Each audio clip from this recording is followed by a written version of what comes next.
கடைசிக்கு. ஆனால் ஓபிஎஸ் வெளியில் பார்க்குறதுக்கு ரொம்ப அமைதியாக இருக்காரு, அமைதியாக தான் பேசுகிறாரு.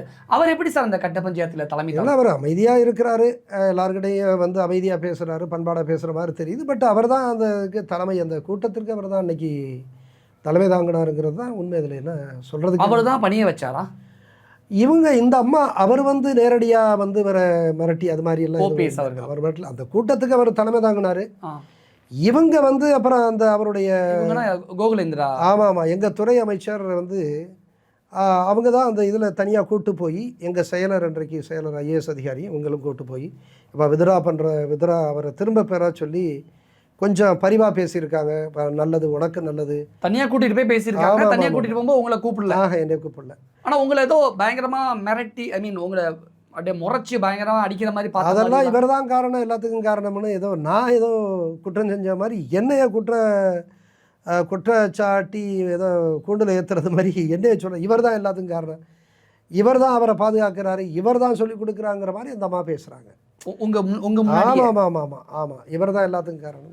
படத்துல தான் சார் இதெல்லாம் பார்த்துருக்கோம். ஒரு அரசியல்வாதி ஒரு ஐஏஎஸ் ஆஃபீஸருக்கு எதிராக, ஒரு ஐபிஎஸ் ஆஃபீஸருக்கு எதிராக இந்த மாதிரி பஞ்சாயத்து பண்றதுனா சினிமாவில் அன்றைக்கு எப்படி நடந்துச்சு, சினிமாவில் பார்த்துருக்கலாம். அன்றைக்கு நான் நேரடியாக அந்த இதில் நீங்கள் எப்படி சார் அந்த இதை எதிர்கொண்டீங்க?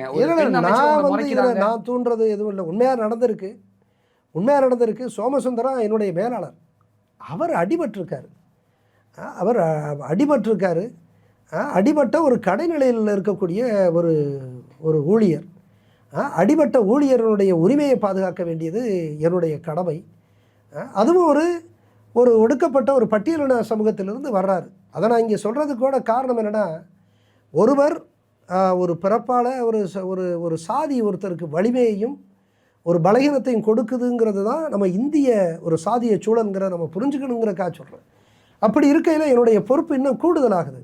ஒரு ஊழியராக இருக்கக்கூடிய ஒரு சூழல், இன்னும் ஒரு பலவீனமான ஒரு சமூக பின்புலத்தை கொண்டிருக்கிறாரு. அப்போ ஒரு ஐஏஎஸ் அதிகாரியாக அவருடைய உரிமையையும் அவருடைய நலனை பாதுகாக்க வேண்டிய மகத்தான பொறுப்பு எனக்கு இருக்குது. அப்போ அதனால் நான் கூடுதலாக தீவிரமாக செய்கிறேன். ஆனால் அங்கே இருக்கக்கூடிய துறை அமைச்சர் என்ன சொல்கிறாங்க, இவர் தான் எல்லாத்துக்கும் காரணம், இவர் தான் பாதுகாக்கிறாரு, இவர் தான் தூண்டுறாருங்கிற மாதிரி சொல்லலை. அப்போ நான் சொன்னேன், அப்படிலாம் செய்யலை, நான் என்னுடைய கடமையை செய்கிறேன். அப்படி நீங்கள் நான் தான் இது எல்லாத்துக்கும் காரணம்னு சொல்லி நீங்கள் நிரூபிச்சிட்டிங்கன்னா என்னுடைய ஐஏஎஸ் பதவியை தூக்கி எறிஞ்சிட்டு நான் ஒரு வழக்கறிஞர், நான் போய் வழக்கு தொழிலை நடத்தியே நான் பழச்சிக்குவேங்கிற மாதிரி அங்கே சொல்ல வேண்டிய ஒரு நிர்பந்தத்தில்